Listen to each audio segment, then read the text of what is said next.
सदियों से चली आ रही यह भारतीय संस्कृति कितने ही राजा और योद्धाओं के बलिदान और राष्ट्रभक्ति के कारण सुरक्षित है।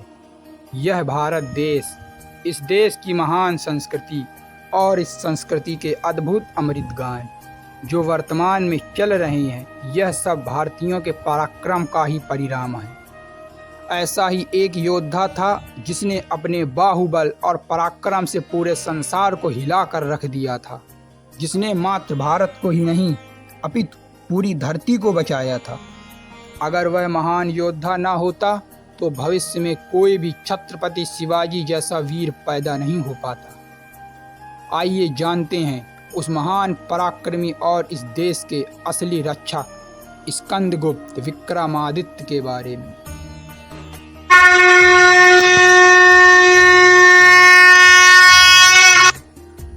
स्कंदगुप्त का जन्म 428 ईस्वी में हुआ था।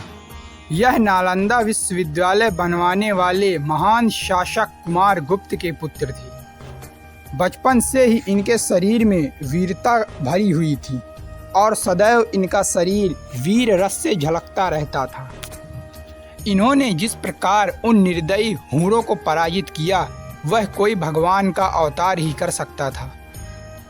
आइए जानते हैं कि वह हूण कौन थे, जिनके नाम से उस समय दुनिया थर-थर कांपती थी। और इन हूणों को जाने बिना हम स्कंदगुप्त की वीरता का अंदाजा भी नहीं लगा सकते। उत्तर पश्चिम में रहने वाला एक कबीला जिसका लक्ष्य पूरी दुनिया में शासन करना था। यह लोग जहाँ जाते थे वहाँ खून की नदियाँ बहा देते थे। जब इनकी नज़र रूस की तरफ गई तो वहाँ की वोल्गा नदी खून से लाल हो गई। आदमी, औरतें, जानवर, बच्चे सभी को टुकड़ों टुकड़ों में काट देते थे। सिकंदर के मरने के 250 साल बाद ही यूनान साम्राज्य का अंत कर दिया गया। चीन ने इन हमलों से बचने के लिए चीन की दीवार बनाई थी। अरब के रास्ते से होते हुए जब यह भारत की ओर आ रहे थे, तब इनके रास्ते में जो आता था वह उन्हें राक्षसों की तरह नष्ट कर देते थे। जब यह भारत की सीमा पर आए तब यहाँ कुमार गुप्त का शासन था। गुप्त साम्राज्य अपने स्वर्णिम काल में था। चारों तरफ सुख, शांति और समृद्धि थी। कुमार गुप्त बूढ़े हो चुके थे और वह इन निर्दयी हूणों के हमलों का सामना नहीं कर सकते थे। अब उनके शरीर में इतनी ताकत नहीं बची थी कि वह अपने देश की और धर्म की रक्षा कर सकी। उनके दिमाग में यह चिंता बैठ गई कि अब यह गुप्त साम्राज्य और यह भारतीय संस्कृति पूरी तरह नष्ट हो जाएगी और हमें कोई बचा नहीं पाएगा। तब इस पूरे भारतवर्ष में एकमात्र ऐसा योद्धा था जो इन निर्दयी हूणों से लड़ने के लिए तैयार हुआ और उसने प्रतिज्ञा की कि मैं इनका अंत कर दूंगा। और वह था 25 वर्ष का युवा बालक स्कंदगुप्त। जब यह बात पिता कुमार गुप्त को पता चली कि पुत्र इन निर्दयी हूणों से लड़ने जा रहा है, तो उनके अंदर और भी चिंता समा गई कि एक छोटा सा बालक कैसे इन राक्षसों का सामना करेगा। स्कंदगुप्त की माता देवकी का रो रो कर बुरा हाल हो गया था। वह उसे जाने नहीं दे रही थी, लेकिन कुमार गुप्त के पास कोई अन्य विकल्प नहीं था। उन्होंने अपने मित्र बलिया के राजा वीर लोरिक यादव को स्कंदगुप्त की सेना का सेनापति बनाया और युद्ध के लिए भेज दिया। यह युद्ध गंगा और सिंधु नदी के बीच हुआ था। स्कंदगुप्त अपनी सेना की तरह ही रहते थे और उन्हीं के साथ सोते, खाते और युद्ध अभ्यास करते थे। उनका राष्ट्रभक्त देखकर सेना के अंदर उत्साह और बढ़ जाता था। पहली लड़ाई जब स्कंदगुप्त की उन हूणों से हुई तो वह बुरी तरह पराजित हो गए। यह समाचार जब कुमार गुप्त को पता चला तो उनको यह लगा कि पुत्र की मृत्यु हो गई है, जिसके कारण से उनका भी देहांत हो गया। इधर स्कंदगुप्त को अपने पिता की मृत्यु के बारे में कोई खबर नहीं है। वह वीर योद्धा लोरिक के साथ मिलकर गुप्त साम्राज्य की रक्षा में लगे हुए थे। अगली बार पुनः युद्ध हुआ। स्कंदगुप्त ने इतनी वीरता के साथ युद्ध किया कि उनकी तलवार जिस दिशा में निकल जाती थी उधर शवों का ढेर लग जाता था। स्कंदगुप्त ने हजारों सैनिकों को अकेले ही मौत के घाट उतार दिया।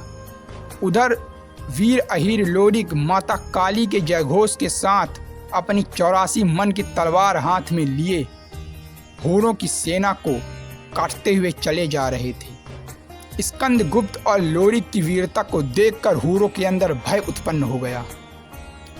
स्कंदगुप्त सेना के बीच जाकर उनके राजा अटीला को घसीटते हुए छाती में पैर रखकर युद्ध का विजय घोष कर दिया। जब यह समाचार चीन के राजाओं और पश्चिम के राजाओं को पता चला कि एक 25 वर्ष के भारतीय युवा ने इस क्रूर निर्दयी अटीला को पराजित कर दिया है, तो उनकी खुशी का ठिकाना नहीं रहा। अब चीन को दीवार बनाने की आवश्यकता नहीं थी। पूरी दुनिया इन हूरों के आतंक से मुक्त हो चुकी थी और स्कंदगुप्त को भगवान की तरह पूजा जाने लगा था। जब स्कंदगुप्त विजय प्राप्त करके अपने नगर पाटलिपुत्र लौटे, तब वहां ऐसा उत्सव था जैसे कोई त्योहार मनाया जा रहा हो। वह अपनी माता देवकी से मिले। दोनों का मिलन इस प्रकार था कि दोनों के आंखों से आंसू बह रहे थे। इतिहासकार कहते हैं कि स्कंदगुप्त और उनकी माता देवकी का मिलन उसी प्रकार था जिस प्रकार श्री कृष्ण और उनकी माता देवकी का पहली बार मिलन हुआ था। भारतीयों ने स्कंदगुप्त को अपना राजा स्वीकार कर लिया था, परंतु वह जीवन भर अविवाहित रहे और उन्होंने अपना सारा जीवन राष्ट्र की सेवा, धर्म भक्ति और देश के कल्याण में बलिदान कर दिया।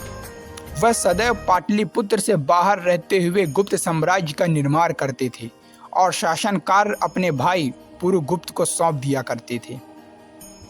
इसके बाद गुप्त साम्राज्य में कोई भी इतना शक्तिशाली योद्धा नहीं हुआ जो भारत को किसी विदेशी शक्ति से बचा सके।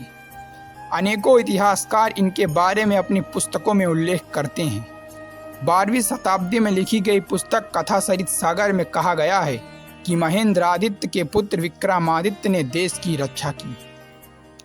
नेपाल के इतिहास से पता चलता है कि स्कंदगुप्त और गुप्त साम्राज्य का संबंध नेपाल के यादव राजाओं से है। जिस प्रकार शास्त्रों में यादवों का राष्ट्रीय चिन्ह गरुड़ है, उसी प्रकार स्कंदगुप्त का भी राष्ट्रीय चिन्ह गरुड़ था, जिससे इतिहासकारों का यह मानना है कि यह भगवान श्री कृष्ण के यादव वंश से संबंधित थे।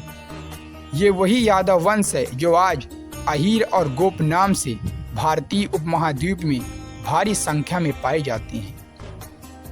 स्कंदगुप्त विक्रमादित्य जैसे योद्धा इतिहास में एक नहीं अनेकों हुए हैं, जिन्होंने अपने जीवन को बलिदान करते हुए देश और धर्म की सेवा की है, परंतु आज भी हम इनसे अपरिचित हैं। इस महान योद्धा के बारे में सभी को पता चले, इसलिए इसे अधिक से अधिक शेयर अवश्य करें।